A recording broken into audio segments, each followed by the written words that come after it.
56. Halo Pak, Bapak sampai di mana?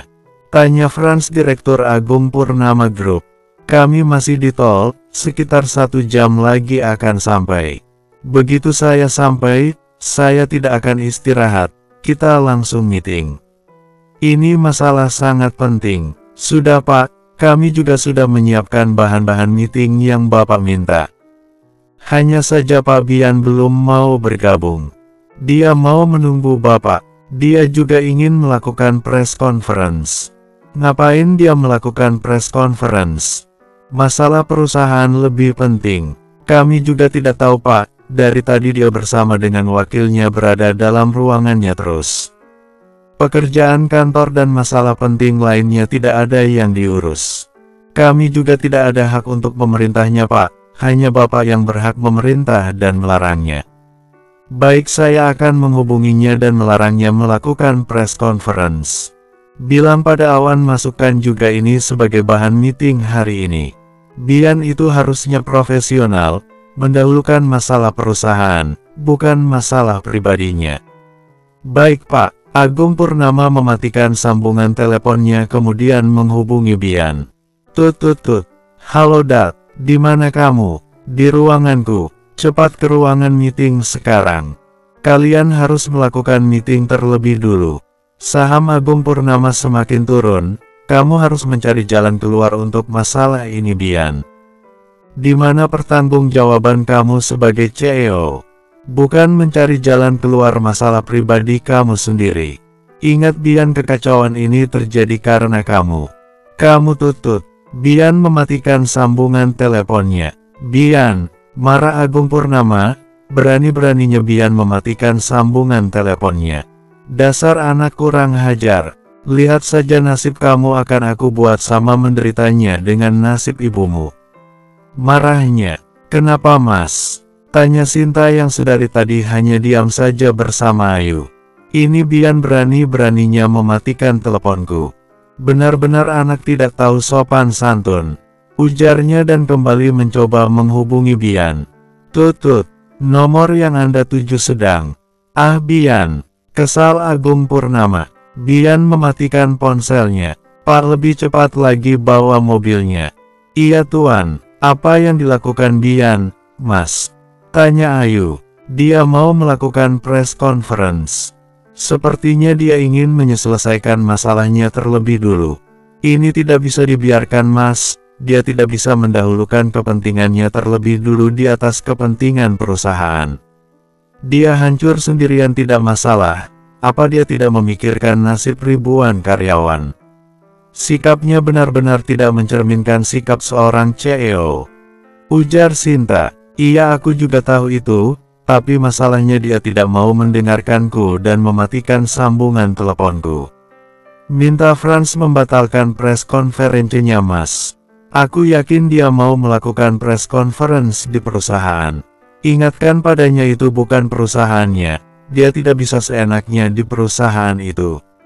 Rencana kita juga bisa berantakan, kalau dia sampai mengenalkan darah pada semuanya. Ujar Sinta lagi.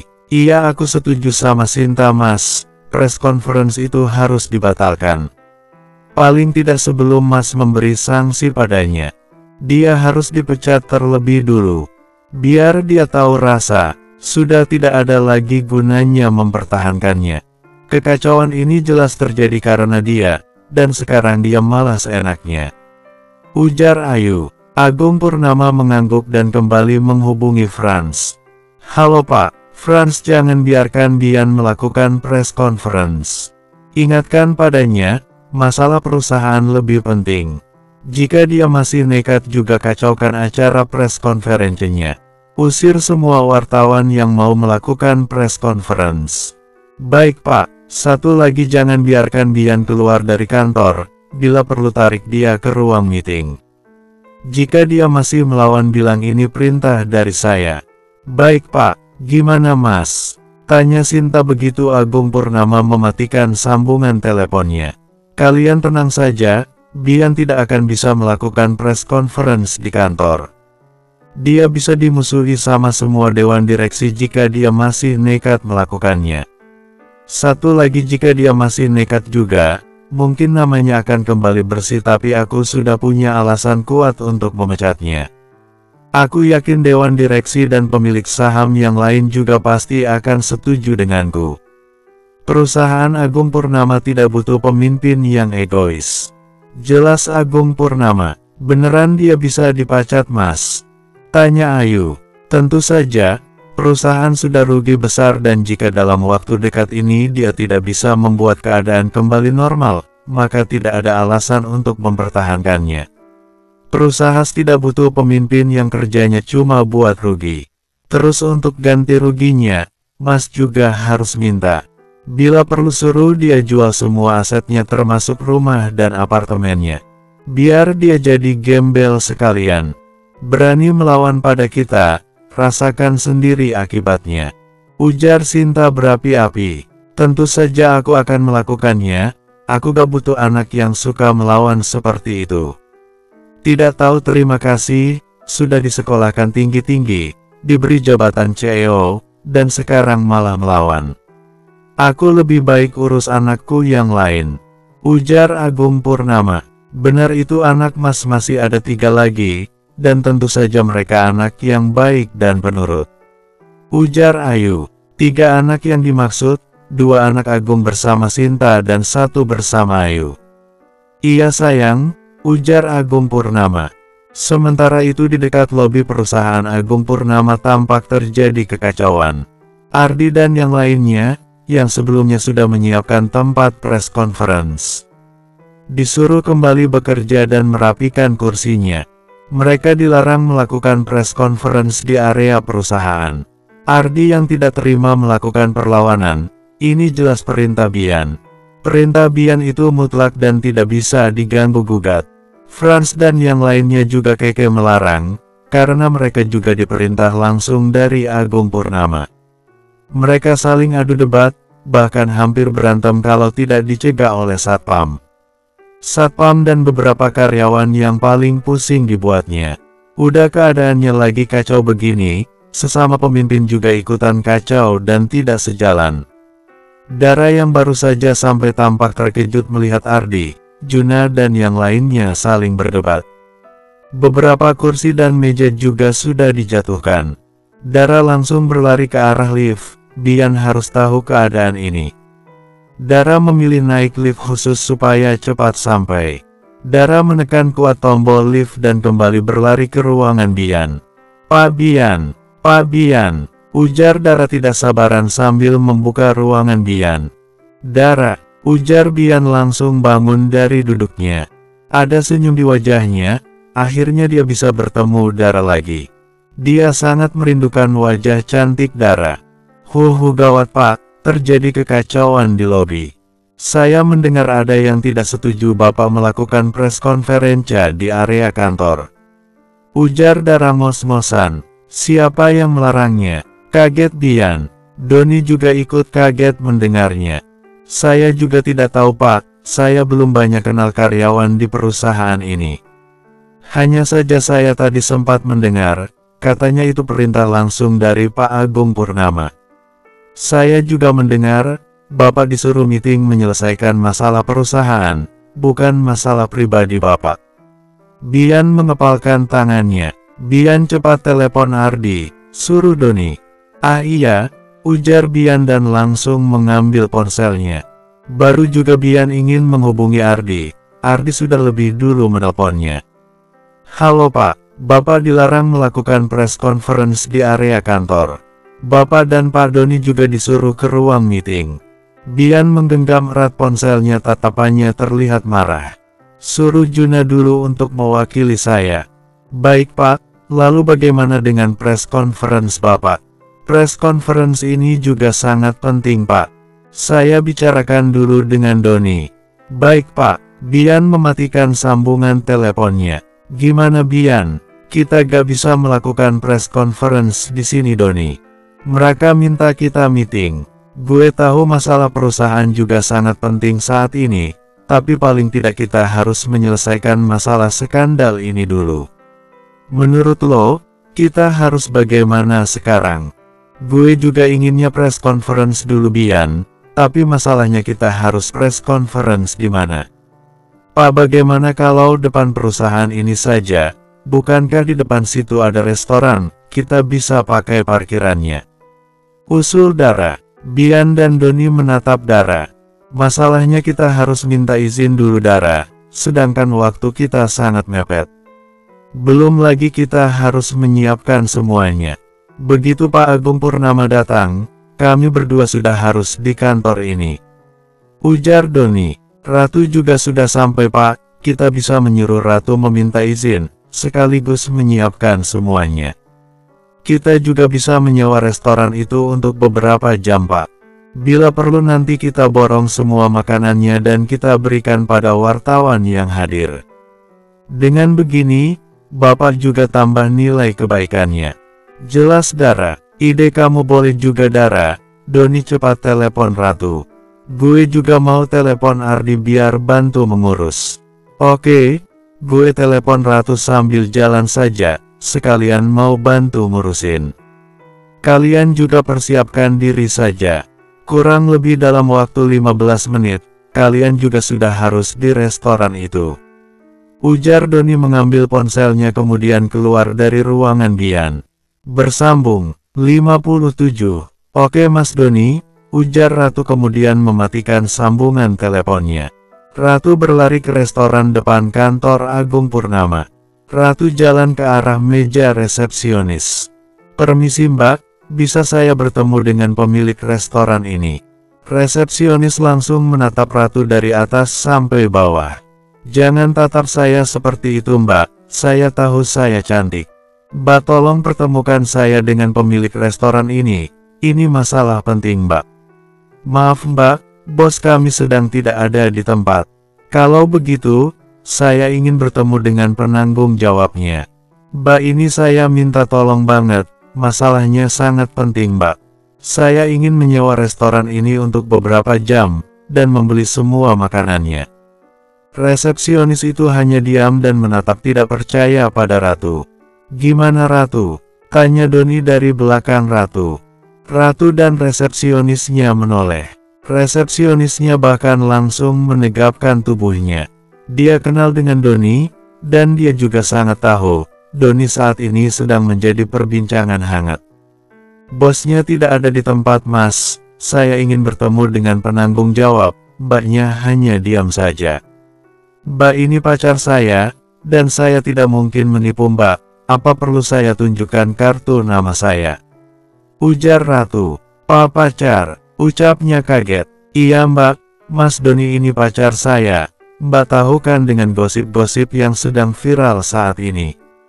Kami ingin meluruskan gosip tidak benar itu Mbak. Untuk itu kami butuh parkiran restoran ini untuk melakukan press conference. Mbak tolong kami ya, saya tidak akan melupakan kebaikan Mbak. Jelas Ratu. Baik Mbak, saya akan panggilkan Pak Wira terlebih dulu. Mbak dan Mas, silahkan duduk. Oke Mbak, ujar Ratu tersenyum sambil mengacungkan jempolnya. Hanya beberapa menit saja, penanggung jawab restoran datang. Ratu dan Doni langsung menjelaskan maksud dan tujuan kedatangannya. Penanggung jawab restoran bersedia menyewakan tempatnya, juga siap membantu menyiapkan semua keperluan press conference. Doni dan Ratu saling menatap dan saling tos. Mereka senang, usaha mereka berhasil. Saat tempat press conference sedang dipersiapkan, Doni langsung menghubungi Ardi. Halo Pak, Ardi suruh semua wartawan itu datang ke restoran. Press conference ajan dilakukan di restoran. Saya sudah menyuruh pelayan restoran untuk membantu menertibkan para wartawan. Baik Pak, terus untuk meja, kursi dan kebutuhan lain apa sudah siap? Iya itu sedang dipersiapkan sama pelayan restoran. Kamu tinggal urus wartawannya saja. Iya Pak, ujar Ardi merasa lega. Doni mematikan sambungan teleponnya kemudian menghubungi Bian. Halo Doni, Bian kalian ke restoran sekarang, tapi ingat jangan ada yang melihat kalian keluar dari kantor. Terutama dewan direksi dan jajarannya. Oke, Doni kembali mematikan sambungan teleponnya dan menatap Ratu. Gimana Mas, udah? Doni menganggukkan kepalanya dan tersenyum pada Ratu. Iya sudah Ratu, sebentar lagi Dara dan Bian akan datang. Aku jadi tidak sabar melakukan press conference. Aku ingin mengungkapkan kebenarannya, sekaligus membuktikan pada Agung Purnama dan istrinya. Sebesar apapun usaha mereka ingin menghalangi kita dan ingin menghancurkan Bian, mereka tidak akan berhasil. Ada kita semua yang siap pasang badan untuk membantu Bian. Tentu saja, bersatu kita teguh, bercerai kita runtuh. Sekarang saja omongannya begitu, kemarin-kemarin kemana saja Neng? Siapa yang udah buat rencana kita berantakan? Ya aku hehe, namanya manusia kan terkadang suka plin-plan mas. Terus masalah putus itu plin-plan juga gak? Bisik Doni. Maksudnya, bingung Ratu. Ya kita jangan putus dong Ratu, bisik Doni lagi. Stop bahas masalah itu, kita fokus pada masalah press conference saja. Ya sayang iya, kesayanganku ini omongannya gak bisa dibantah banget. Gemas Doni sambil mencubit gemas kedua pipi Ratu. Mas, tegur Ratu, aku sengaja sayang, saat ini banyak pelayan restoran yang diam-diam memperhatikan kita. Kita harus bisa meyakinkan semuanya kalau kita beneran pacaran. Ratu menatap sekitarnya, benar kata Doni, beberapa dari mereka curi-curi pandang padanya. Bahkan ada juga yang diam-diam mengambil foto mereka. Ini bagus, Ratu berharap ada yang mengupload foto mereka. Dengan begitu selain press conference, akan semakin banyak yang membela Doni, dan meyakinkan semuanya kalau Doni dan Bian bukan pasangan gay. Sementara itu di tempat lain di waktu yang sama, Dara membawa Bian masuk lift khusus. Dara juga sengaja menyuruh Bian memakai topi dan kacamata miliknya. Begitu juga dengan bajunya, Bian hanya pakai kemeja polos saja. Pak kita turun di basement saja ya, kita naik mobil saya saja. Kamu bawa mobil? Iya pak, saya datang ke sini naik mobil Aunty dan bersama supirnya. Saya belum kuat nyetir jauh pak. Oh, baguslah. Tentu saja bagus. Saya juga ada ide pak. Apa itu? Sini mendekat, ujar Dara sambil mengode Bian supaya menunduk. Bian kembali nurut dan mendekatkan wajahnya pada Dara. Dara membisikkan sesuatu. Gimana pak? Ide saya mantap kan? Bian menatap Dara dan mengangguk pelan. Iya ide kamu memang best. Tentu saja Dara gitu loh. Bian tersenyum tipis melihatnya. Sungguh dia sangat merindukan momen ngobrol bersama Dara.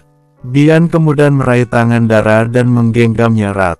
Dara tampak terkejut dan seketika menatap Bian. Bian langsung menoleh ke pintu. Ayo kita keluar, ujar Bian pura-pura tidak peduli tatapan Dara. Iya pak, ujar Dara tampak gugup. Mereka keluar lift dengan langkah pelan-pelan. Asteris. Suasana parkiran restoran sudah sangat ramai. Para wartawan sudah berkumpul semua. Mikrofon sudah banyak di atas meja, dan mereka juga sudah menyiapkan kamera masing-masing. Ardi dibantu beberapa pelayan resto membantu menertibkan para wartawan. Di mana orangnya? Di mana orangnya? Terdengar suara berisik dari para wartawan. Sebentar mbak, mas mohon bersabar dulu, ujar Ardi. Sementara itu Ratu, Bian dan Doni sudah bersiap di balik pintu. Kamu siap Ratu? Tanya Doni. Tentu saja, ujar Ratu. Mantap. Doni tersenyum dan mengulurkan tangannya. Ratu menyambut senang tangan Doni. Maaf ya Bian, ujar Doni sambil menggenggam tangan Ratu. Ya, ujar Bian tanpa menatap Doni. Dasar memang temannya yang satu ini, kesempatan dalam kesempitan banget. Mereka kemudian melangkah bersama ke tempat press conference. Itu mereka sudah datang. Pak Bian, Pak Doni. Para wartawan kembali berisik dan mengarahkan kameranya pada Bian dan yang lainnya. Bahkan ada yang sengaja melakukan live di YouTube-nya. Pak Bian, Pak Doni. Bian hanya diam saja kemudian duduk di kursinya. Doni menganggukkan kepalanya sedangkan Ratu tersenyum lebar sambil melambaikan tangannya. Ratu duduk di antara Bian dan Doni. Para wartawan banyak yang bertanya-tanya dengan Ratu. Untuk semuanya saya harap bisa tenang dan tertib. Semua pertanyaan kalian pasti akan dijawab oleh Pak Bian dan Pak Doni. Sekarang saya persilakan untuk Mas yang pakai baju hitam untuk bertanya terlebih dulu. Ujar Doni selaku juru bicara. Sejak kapan kalian menjalin hubungan? Apakah sebelum berita ini viral, masing-masing keluarga kalian sudah mengetahui hubungan kalian? Tanya salah satu wartawan. Bian hanya diam saja, sedangkan Doni tersenyum kecil mendengarnya. Apakah pertanyaan itu termasuk jebakan? Sebelumnya saya adalah Doni. Saya dan Bian sudah berteman sangat lama.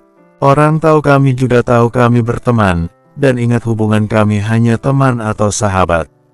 Bukan hubungan seperti yang beredar saat ini. Saya ini dibesarkan di keluarga yang taat agama, dan kalian tentu tahu siapa ayah saya. Jadi saya tidak mungkin melakukan sesuatu yang tidak normal dan masuk akal. Semua berita yang beredar itu, jelas adalah fitnah.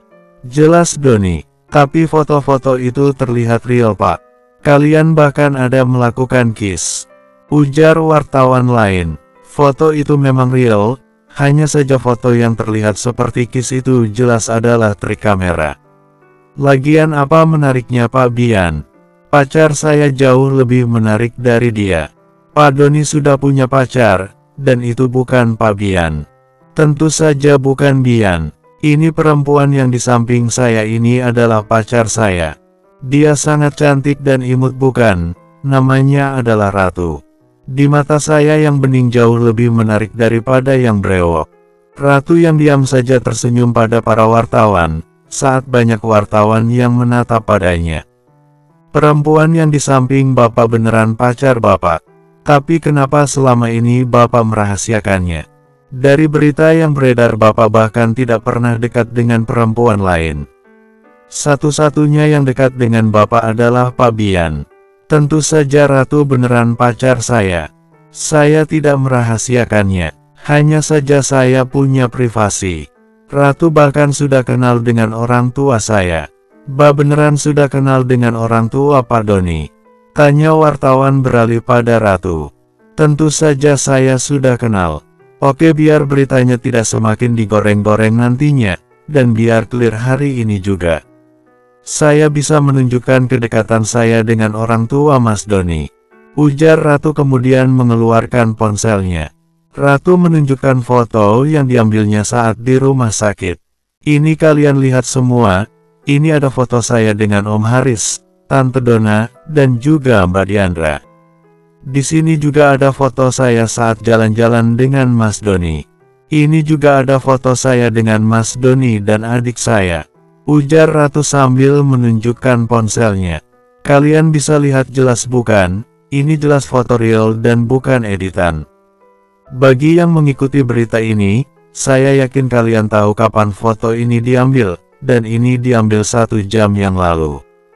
Bersambung 58. Satu lagi, setelah berita fitnah beredar saya langsung lari ke rumah sakit. Saya sangat khawatir pada ayah Mas Doni. Karena tuduhan tidak berdasar itu, dia sampai sakit. Saya juga tidak terima pacar saya dituduh gay, dia jelas laki-laki normal. Jadi saya minta buat semuanya yang di sini atau dimanapun kalian berada. Saya tidak minta stop pemberitaan tentang pacar saya yang tidak-tidak. Jika saya masih menemukan ada memuat tentang pacar saya yang tidak-tidak, saya tidak segan-segan melaporkan kalian semua. Saya sudah menghubungi pengacara keluarga saya. Lagian apa kalian tidak punya hati? Karena fitnahan ini Pak Menteri kita masuk rumah sakit, dan yang paling parahnya perusahaan Agung Purnama terkena masalah. Apa kalian tidak memikirkan nasib karyawan di sana? Jadi saya minta pada semuanya, jangan terlalu gampang ngejudge seseorang, terlebih kalian tidak kenal orang itu. Jelas Ratu. Lalu bagaimana dengan Pak Bian? Apa Pak Bian bisa terima Pak Doni sudah punya pacar? Bian mengangkat sedikit alisnya. Tentu saja saya bisa terima. Saya juga ikut senang melihat teman saya bahagia. Lagian saya juga sudah punya pujaan hati. Ardi bukakan pintu mobil itu. Suruh Bian sambil menunjuk mobil mewah yang harganya miliaran. Baik Pak, ujar Ardi dan langsung berlari ke arah mobil Auntidara. Para wartawan dan yang lainnya mengikuti arah pandang Bian. Para wartawan tampak terkejut dan berlomba-lomba mengarahkan ponselnya begitu Dara turun dari mobil. Tampilan Dara sangat berbeda kali ini. Dara memakai bajunya yang terlihat simple tapi elegan. Begitu juga dengan dandanannya. Dara memakai make up natural, serta rambut panjangnya digerai. Tidak lupa juga memakai perhiasan mahal tapi terlihat simple. Penampilan Dara terlihat berkelas dan sangat beda dengan penampilannya yang sebelumnya. Dara melambaikan tangannya pada Bian dan tersenyum manis. Bian ikut tersenyum, dan bangun dari duduknya. Dara melangkah perlahan ke arah Bian, dan tentu saja langkah kakinya terlihat anggun. Para wartawan semuanya sibuk mengambil foto dan video Dara. Ratu sampai mengacungkan kedua jempolnya. Senyum Dara makin mengembang, sedangkan Bian sudah mengulurkan tangannya menyambut Dara. Dara menyambut uluran tangan Bian, kemudian mengecup kedua pipi Bian. Tidak lupa juga Dara bercipika-cipiki dengan Ratu dan salaman dengan Doni. Halo semua, ujar Dara tersenyum ramah pada para wartawan, kemudian duduk di antara Ratu dan Bian. Halo, Pak Bian, apa gadis ini adalah pujaan hati yang Bapak maksud? Tentu saja, gadis ini namanya Dara, dan dia asisten pribadi saya sekaligus pujaan hati saya. Saya memang belum lama kenal dengannya, tapi saya bisa merasakan ketulusannya. Sejak dia hadir, hidup saya jadi berwarna, saya juga jadi bersemangat, dan dia sudah berhasil membuat saya keluar dari zona nyaman saya. Jadi di sini saya minta untuk semuanya, stop dengan pemberitaan-pemberitaan tidak jelas tentang kami. Kami ini punya perasaan dan akal pikiran yang sehat. Kami tidak mungkin merusak apa yang sudah susah-susah kami raih selama ini, ujar Bian. Tapi berita ini awalnya dari website resmi perusahaan Agung Purnama. Ditambah Pak Doni anak menteri, jadi beritanya melebar kemana-mana. Bukankah itu berarti orang yang menyebarkan berita tidak benar ini dari orang dalam? Ya, saya tahu berita ini berasal dari orang dalam, untuk kami juga sedang menyelidikinya. Ibaratnya si pelaku itu adalah musuh dalam selimut, atau orang yang bermuka dua. Apa yang akan Bapak lakukan jika Bapak menemukan pelakunya? Ini biar menjadi rahasia saya saja. Satu yang pasti, saya tidak akan melepaskannya begitu saja. Dia harus menerima ganjaran dari perbuatannya. Sekarang semuanya sudah jelas bukan? Dan sebagai penutup press conference hari ini, saya ingin memberikan sedikit yang manis untuk kalian. Doni, ujar Bian kemudian mengode Doni. Doni mengangguk kemudian menepuk tangannya ke arah salah satu pelayan. Pelayan itu mengangguk kemudian datang menghampiri Doni sambil membawa satu buket bunga yang sangat cantik. Dara yang sedari tadi diam tampak mengangkat alisnya. Begitu juga dengan Ratu dan Doni. Bian mengambil bunganya kemudian bangun dari duduknya. Bian minta Dara juga ikutan bangun. Meski bingung, Dara tetap mengikuti keinginan Bian. Ujar Dara tampak ngeri saat melihat Bian berlutut dan mengangkat bunganya. Dara takut kaki Bian kembali sakit. Kaki Bian belum sepenuhnya sembuh, dia bahkan belum bisa jalan cepat. Ratu dan Doni juga tampak was-was melihatnya. Sedangkan para wartawan mengarahkan semua kameranya pada Bian. Dara, panggil Bian pelan dan menatap Dara dalam. Iya, ujar Dara gugup masih ngeri membayangkan kaki Bian. Bian pasti menahan rasa sakitnya itu. Bian menarik nafas pelan, dan meringis sedikit. Dia terlalu terbawa suasana, dia lupa, kakinya belum sepenuhnya sembuh. Tapi tidak apa-apa, ini demi Dara. Kalau hanya sakit kaki saja, itu bukan masalah besar baginya. Lagian ada bagusnya juga dia sakit, dia jadi ada alasan supaya Dara semakin perhatian padanya.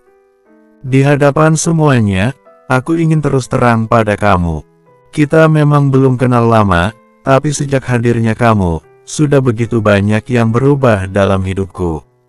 Aku tiba-tiba sangat semangat hanya karena melihat senyum kamu. Senyum kamu adalah penyemangatku. Dan baru sehari kita berpisah, aku gak bisa berhenti memikirkan kamu. Aku rindu cerewet kamu, aku juga rindu menatap wajah kamu. Dara, hanya dalam waktu singkat kamu sudah berhasil mengubah hidupku. Sekarang duniaku tidak hanya tentang kerja dan kerja lagi, tapi sudah ada kamu di dalamnya. Satu-satu perempuan yang ingin aku bahagiakan hanya kamu, Dara. Dara, izinkan aku mengukir senyum setiap hari di wajah kamu. Dara, maukah kamu menjadi milikku, menjadi ibu bagi anak-anakku kelak? Ujar Bian tulus dari dalam hatinya. Bian juga mengubah panggilannya, tidak lagi saya tapi aku. Dara sangat terkejut mendengar, Dara sampai menutup mulutnya. Ini Bian, bicaranya serius atau gimana?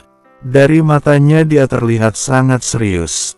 Ini dia beneran nembak aku atau gimana sih?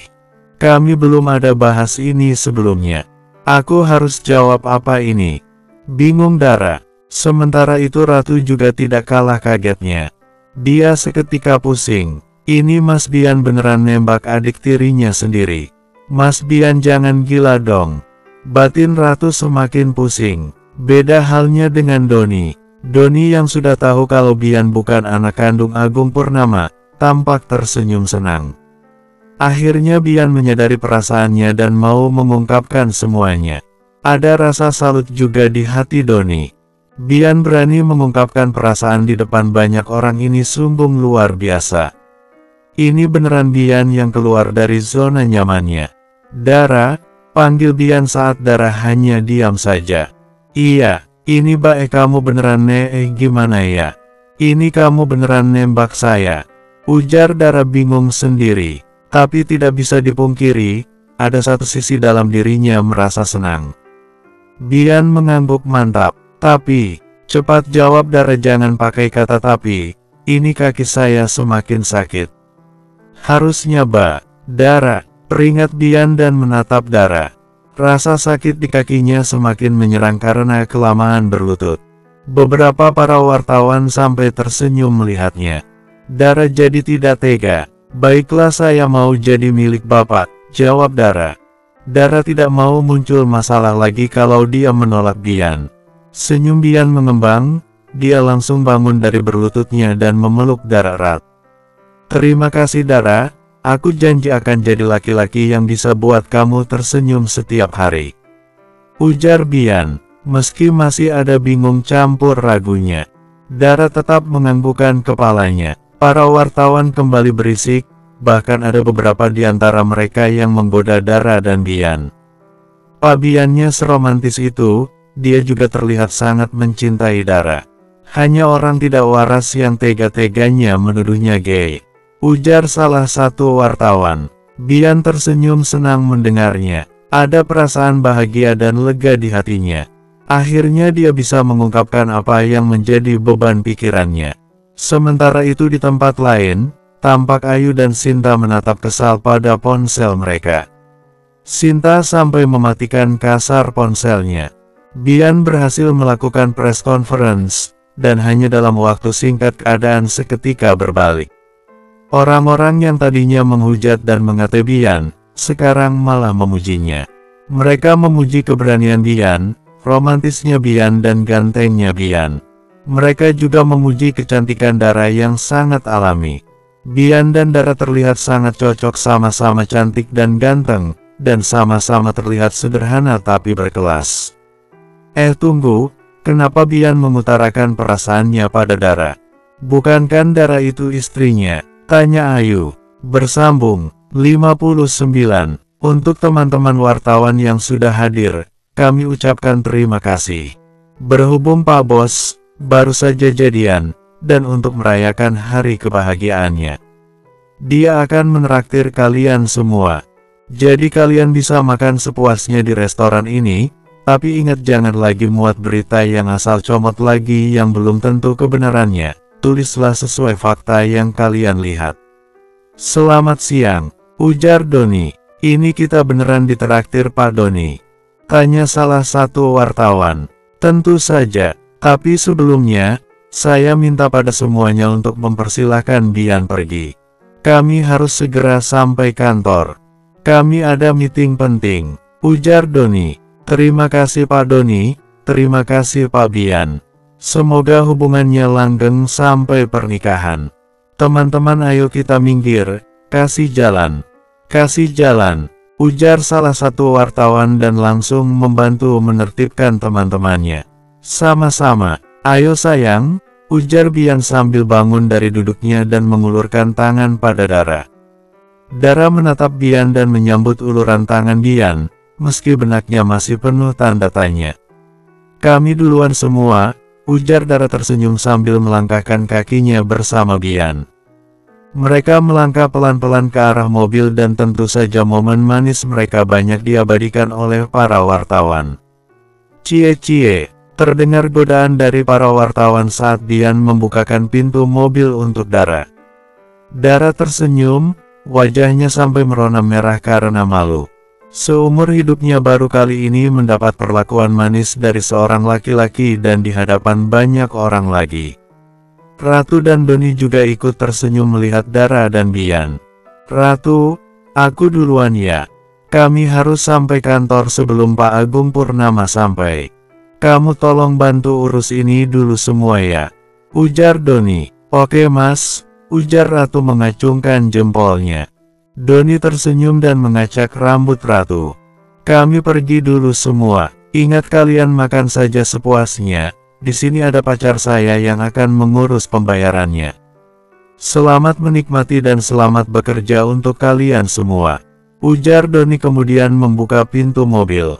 Terima kasih banyak Pak Doni, semoga ayahnya cepat sembuh dan perusahaan Agung Purnama juga semakin maju dan berkembang, ujar wartawan. Doni mengacungkan jempolnya. Amin, saya titip pacar cantik saya. Bye-bye my Ratu. Bye-bye semua, ujar Doni sambil melambaikan tangannya. Ratu juga ikut melambaikan tangannya. Ayo pada masuk semua, tapi sebelum makan muat dulu berita tentang hari ini, ujar Ratu. Iya mbak ini beneran kami ditraktir? Tanya salah satu wartawan masih tidak percaya. Tentu saja, ayo silahkan masuk, jangan sungkan-sungkan, ujar Ratu. Terima kasih sekali lagi mbak. Sama-sama dan selamat menikmati semua, ujar Dara kemudian masuk ke dalam restoran. Semua para wartawan menyambut senang. Ini termasuk restoran mahal, jarang-jarang mereka semua ditraktir seperti ini, dan ditraktirnya sama orang yang sempat mereka fitnah lagi. Hanya dalam hitungan menit, berita tentang Bian sudah berubah. Bian yang dermawan, Bian yang romantis, Bian yang ganteng. Begitu juga dengan Doni. Dia kembali disanjung-sanjung. Berita tentang prestasi-prestasinya sudah banyak dimuat. Anak Menteri Pendidikan yang berhasil kuliah di Universitas Harvard, dan di usianya yang masih sangat muda, berhasil menduduki jabatan wakil CEO. Nama baik ayah Doni juga kembali baik, bahkan kali ini semakin banyak yang kagum padanya. Dia berhasil dalam mendidik anaknya. Semua orang yang berusaha ingin menjatuhkannya hanya bisa gigit jari. Ratu yang masih dalam restoran, tersenyum saat Donna meneleponnya. Assalamualaikum tante. Waalaikumsalam. Ratu terima kasih nak, om kamu sangat senang. Dia bahkan langsung terlihat segar dan ingin cepat sembuh. Nanti begitu keluar dari rumah sakit, kita makan malam di rumah. Kalian datang bersama Dara dan Bian juga. Oke tante, unar Ratu tersenyum. Sementara itu di dalam mobil Dara juga ikut tersenyum. Hanya saja senyumnya malu-malu. Bian belum juga mau melepaskan genggaman tangannya. Padahal dari tadi, mereka terus digoda Doni. Bian, ini sudah mau sampai dan bukan mau menyeberang, tangannya sudah bisa dilepas itu, goda Doni. Bian tidak peduli dan semakin mengeratkannya. Darah tangan kamu gatal-gatal gak? Goda Doni lagi. Tangan gue bukan bakteri atau kuman. Jawab Bian. Gue gak tanya lo Bian. Gue tanya Dara. Gue dan Dara sama saja, Kami satu. What? Ini Bian yang bicara ini. Bukan sedang kerasukan kan? Bian hanya menatap sinis Doni. Senyum Doni mengembang. Dara juga hanya tersenyum saja. Saat Bian menggenggam erat tangannya, entah kenapa mulutnya seperti dikunci. Bercandanya di stop dulu, kita sudah sampai. Bian, ayo kita turun. Dan ingat Bian, sekarang saatnya lo fokus kerja. PR kita masih banyak. Ujar Doni sambil membuka pintu mobilnya. Iya, ayo sayang. Ujar Bian ikut membuka pintu mobil. Dara seketika menatap bingung Bian. Di sini sudah tidak ada wartawan, tapi kenapa Bian masih tetap memanggilnya sayang? Dara ingin banget bertanya, sayangnya ini bukan waktu yang tepat. Bian masih harus mempersiapkan dirinya. Dara tetap memilih menurut saat Bian membantunya turun dari mobil dan mereka melangkah bersama ke arah pintu lift.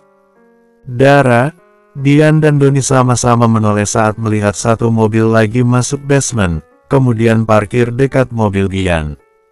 Bian semakin mengeratkan genggamannya begitu tahu itu mobil dadinya. Ayo kita duluan saja, ujar Bian dan kembali melangkahkan kakinya pelan-pelan. Dara dan Doni mengangguk dan mengikuti langkah Bian. Doni bahkan jalan mendahului Bian dan Dara, bermaksud menekan tombol lift untuk mereka. Bian, tunggu, panggil Agung Purnama sambil membuka pintu mobilnya. Bian menghentikan langkahnya. Agung Purnama jalan cepat menghampiri Bian dan diikuti Ayu dan Sinta di belakangnya. Kamu ini benar-benar anak tidak tahu sopan santun. Di sini ada Dedi tapi kamu jalan saja seenaknya. Bian melepaskan genggaman tangannya dan memutar badannya diikuti Dara dan Doni. Selamat siang Dat, ujar Bian berusaha bersikap biasa. Siang, masih punya malu juga kamu mengucapkan selamat siang setelah kekacauan yang kamu buat. Kamu bukannya mencari jalan keluar masalah perusahaan dan malah mencari jalan keluar masalah pribadi kamu. Kamu tidak layak disebut pemimpin Bian. Bian mengepalkan tangannya. Dedi peringatkan pada kamu, setelah ini siap-siap angkat kaki dari perusahaan ini. Dedi benar-benar malu punya anak seperti kamu. Ingatkan ganti ruginya juga Mas, ujar Sinta. Ya ganti rugi semua kerugian karena kekacauan ini juga. Dedi tidak peduli kamu ambil uangnya dari mana, ujarnya lagi. Bian semakin mengepalkan kuat tangannya. Baik, aku pasti akan angkat kaki dari perusahaan ini dan ganti rugi semua kerugian. Tapi tentunya setelah menjebloskan yang menyebarkan berita fitnah itu ke penjara. Aku sudah punya dua nama di dalamnya, inisial A dan S. Siap-siap saja membusuk di penjara. Aku tidak akan main-main kali ini, ujar Bian. Ayu dan Sinta seketika melotot. Kamu jangan asal tuduh saja Bian, bukan kami pelakunya. Lagian kepolisian juga tidak akan percaya, kamu tidak ada buktinya, ujar Ayu cepat. Bian tersenyum sinis dan menatap Ayu dan Sinta bergantian. Saya bahkan belum menyebutkan namanya, tapi Tante sudah menyangkal duluan. Saya bukan orang bodoh Tante. Tidak sembarangan orang yang bisa membuat pengumuman resmi di website perusahaan. Saya juga sangat tahu, kapan foto-foto itu diambil. Jadi siap-siap saja, berurusan dengan pihak kepolisian. Dan ingat satu lagi, begitu nama kalian sampai di pihak kepolisian, saya akan kembali melakukan press conference. Saya akan menyebutkan secara gamblang nama kalian berdua. Jadi siap-siap juga dipermalukan. Kalian sudah mempermalukan saya, maka kalian akan mendapat balasan lebih dipermalukan lagi. Doni segera hubungin pengacara kita. Ayu dan Sinta kembali melotot. Tidak bisa begitu Bian, kamu tidak bisa mempermalukan kami. Ingat Bian, kami ini ibu kamu, istri ayah kamu. Kalau kami malu kamu juga akan ikut malu, ujar Sinta. Bian kembali tersenyum sinis. Kenapa saya harus malu? Kalian hanyalah ibu tiri dan tidak ada hubungannya dengan saya. Apalagi kalau saya sampai dipecat dan disuruh ganti rugi. Maka kalian semua akan semakin dikenal kejam. tidak punya hati dan perasaan. Satu lagi saya ingatkan, saya sudah berhasil mengembalikan nama baik saya dan saya sudah berhasil mendapat simpati orang-orang. Sedikit saya buka suara, maka tidak hanya kalian, tapi perusahaan ini juga bisa semakin hancur. Ingat itu, ayo, ujar Bian kembali menggenggam tangan Dara dan melangkahkan kakinya. Agung Purnama, Ayu dan Sinta menatap marah pada Bian. Kalau begini caranya, bisa-bisa mereka yang harus ganti rugi atas semua kerugian. Dara mengikuti langkah Bian, dan sesekali menoleh ke belakang menatap mamanya. Maaf Ma, Dara tidak bermaksud jadi anak durhaka, tapi apa yang Mama lakukan itu sangat kejam Ma. Mama tidak hanya mempermalukan Bian, Mama bahkan hampir merusak persahabatan Bian dan Doni.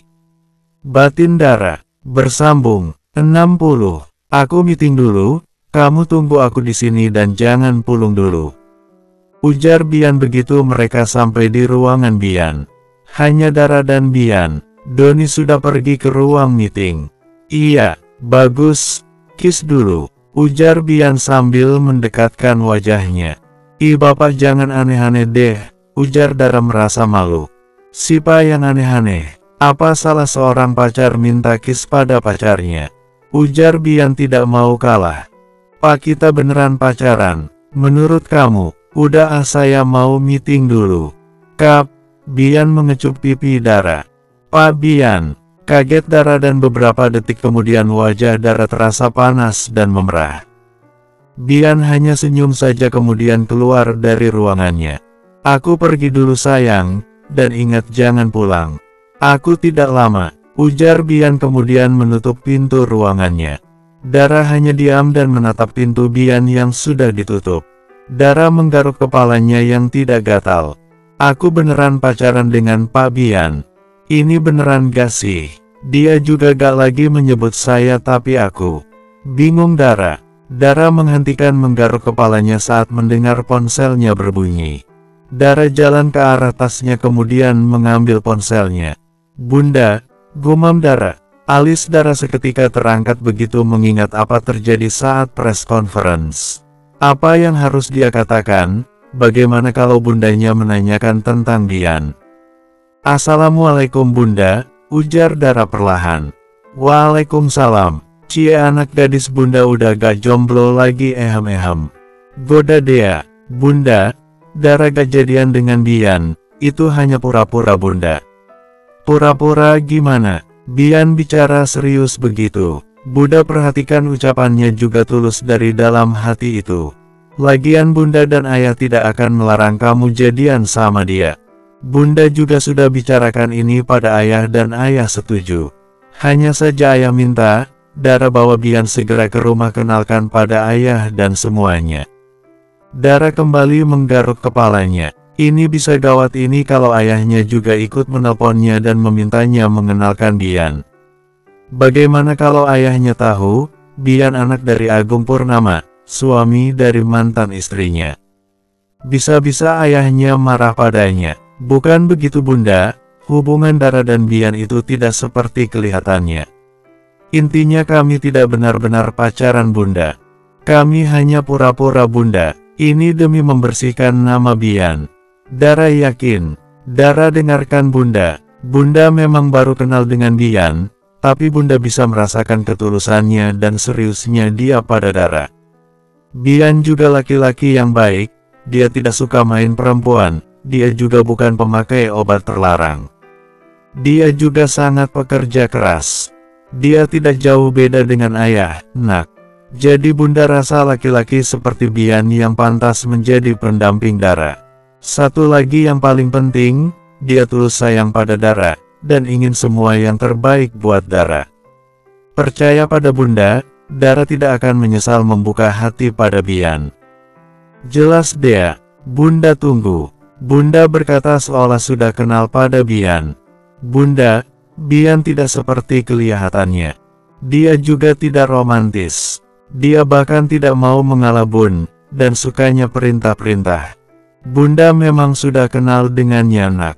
Bunda pernah bertemu dengannya. Kami bicara banyak. Dia juga cerita siapa dia, dan apa tujuan Dara kerja di kantornya dan mendekatinya.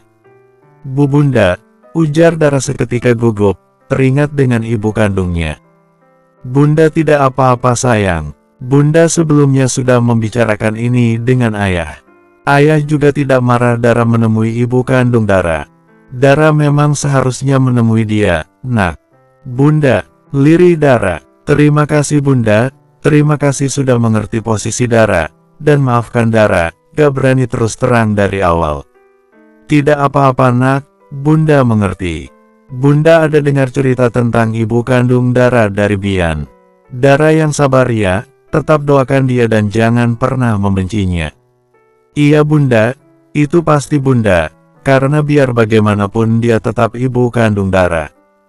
Tanpa dia, Dara tidak mungkin ada di dunia ini." "Bunda, berarti Bunda cerita banyak dengan Bian." "Tentu saja, termasuk perasaannya pada kamu.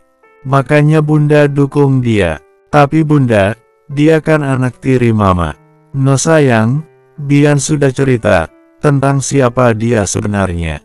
Dia juga sempat cerita tentang ketakutannya."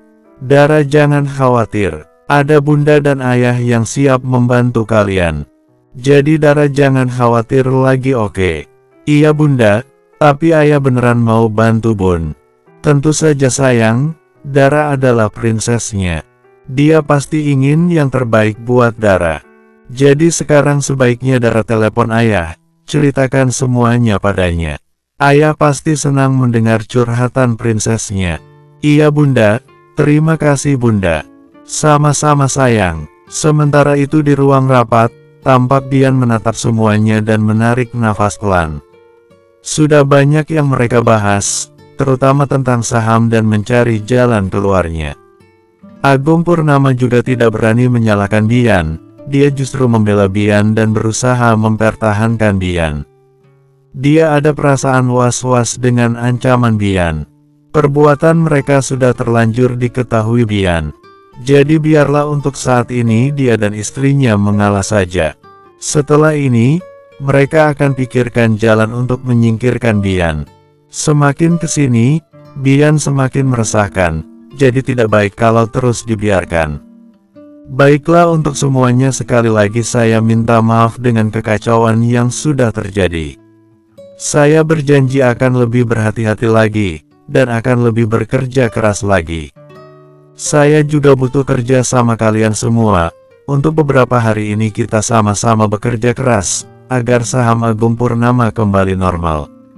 Skandal yang terjadi saat ini, bukan sesuatu yang buruk, tapi kita justru bisa memanfaatkan keadaan ini sebaik mungkin. Saat ini, perusahaan Agung Purnama sedang dalam perhatian publik. Banyak yang penasaran dan ingin tahu tentang perusahaan Agung Purnama. Ini bagus untuk perusahaan. Perusahaan Agung Purnama akan semakin dikenal. Kita bisa-bisa memanfaatkan keadaan saat ini untuk promosi. Kita tunjukkan pada semuanya citra baik perusahaan kita. Begitu juga dengan kinerja kita. Jika permintaan tinggi, maka harga juga pasti naik dan para investor juga pastinya akan berlomba-lomba. Dengan begitu saham kita bisa kembali normal, bahkan lebih tinggi dari sebelumnya. Jelas Bian, tidak salah saya tetap memilih percaya pada Pak Bian. Pak Bian masih bisa tenang, meski perusahaan dalam keadaan genting.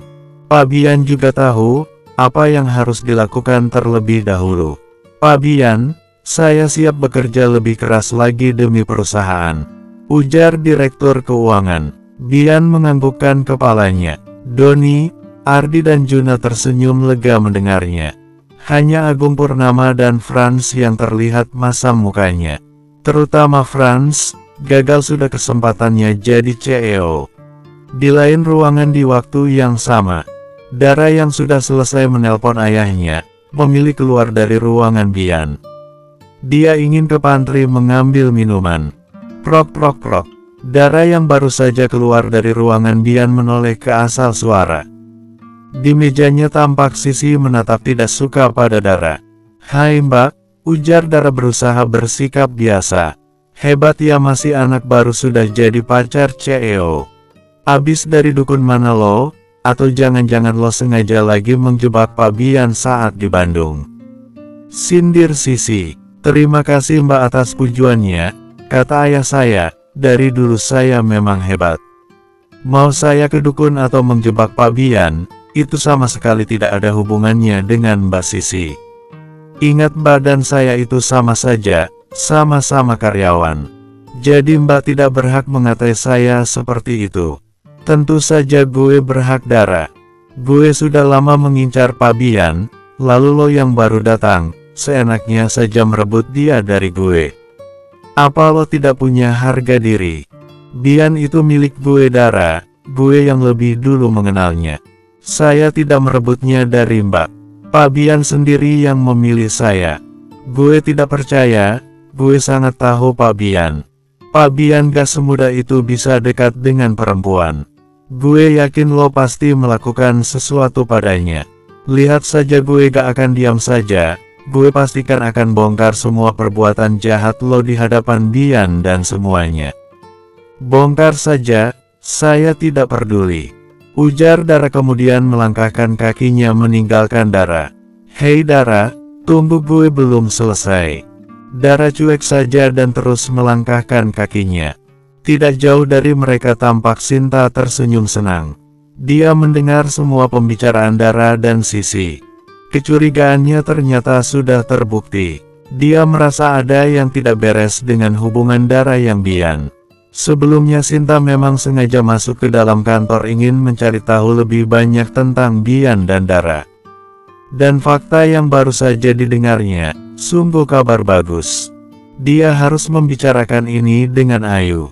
Ini bisa jadi senjata untuk menghancurkan Bian, tapi sebelumnya dia akan menemui Sisi terlebih dulu. Sepertinya Sisi bisa diajak bekerja sama. Bersambung.